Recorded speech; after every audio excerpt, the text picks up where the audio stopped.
A young man who is prophetic can easily be used as a seductive agent, because there are giftings within them that helps them to carry out those functions. So those ones, they are slaves of their appetite. The man will barb his beard, and the way he will carve the beard will make him look attractive. He will be in the mirror and is appreciating the beard. He doesn't know what he's doing is a spirit manipulating him. So he will now go out, he will gym for 2 years. When his chest is like this, he will now wear a tight shirt and move with his beard and use the beard to seduce people. In 1 year, he has 30 girlfriends. Those 30 girlfriends, 10 of them are pregnant, they commit abortion. So their heart become hardened. Their conscience dies.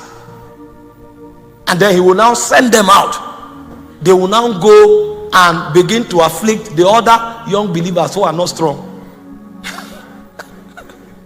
The guy fasted for 3 days. He just came out and saw a fair lady who has already been taught by the young macho man.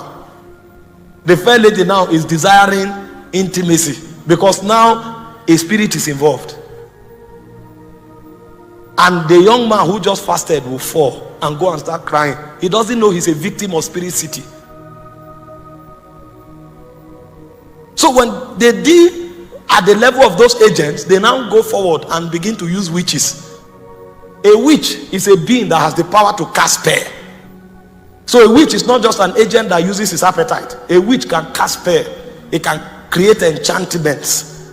And so when these princes want to take over the territory, they will need those people to go around and enchant the city, cast spells. Those spells are the reason that people become weak. So a virgin can go to an area where there's a nightclub, and that night she'll be disflowered, because there's an energy there that her will can't resist.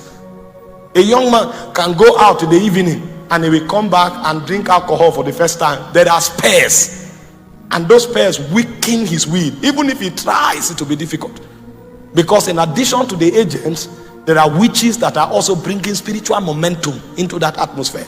Sometimes they will cast spells that will cause confusion in families, and you don't know why. Your wife just made one mistake and you quarrel for 1 month. The quarrel can't end. It's a spell working, a spell, because they want to create divorce. And you are saying, this my wife is a useless woman. No, that word, it was programmed. So if you don't have intelligence, you may even start beating her and you will become a beast. But what you are responding to is a spell that is cast into the territory, because a spirit city is being formed.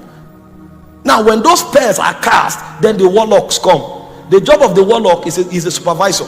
He's monitoring to see the efficacy of what the witches have done, to see whether it's working. If it's working, he's sending report through the sage to the principality. And if it's not working, the warlock will come to support what the witch is doing and bring higher spells. And if that one is not working, then the sage will come. The sage is like a judge. He has the ability to impart spiritual graces and spiritual anointings, because what we do in light, they also do in darkness.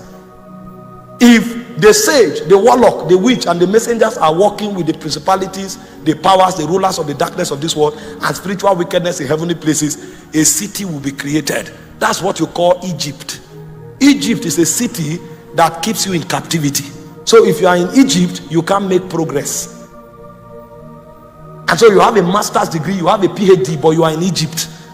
And so your master's degree cannot make life have meaning. You are so gifted and talented, but nobody knows you and nobody will hear your voice. It's because you are in Egypt. For you to be able to succeed, the powers of Egypt must break, because Egypt will use a weakness in you to keep you in captivity. Israel was in Egypt for 430 years until God sent his own messengers that can counter the operation of the sages and the warlocks. And then sometimes it's Babylon that will be created. Babylon is a city of corruption. That's why today you can fast, tomorrow you fornicate. Today you can fast, tomorrow you lie. It's mixture. And because there's mixture, God cannot approve of what you are doing. And the Bible said, because you are neither hot nor cold, I will spew you out of my mouth.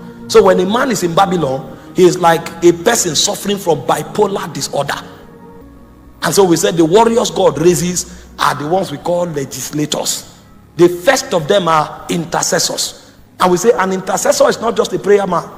We say an intercessor is somebody that first of all passes through a recruitment program, and the recruitment program of an intercessor is number one, sacrifice.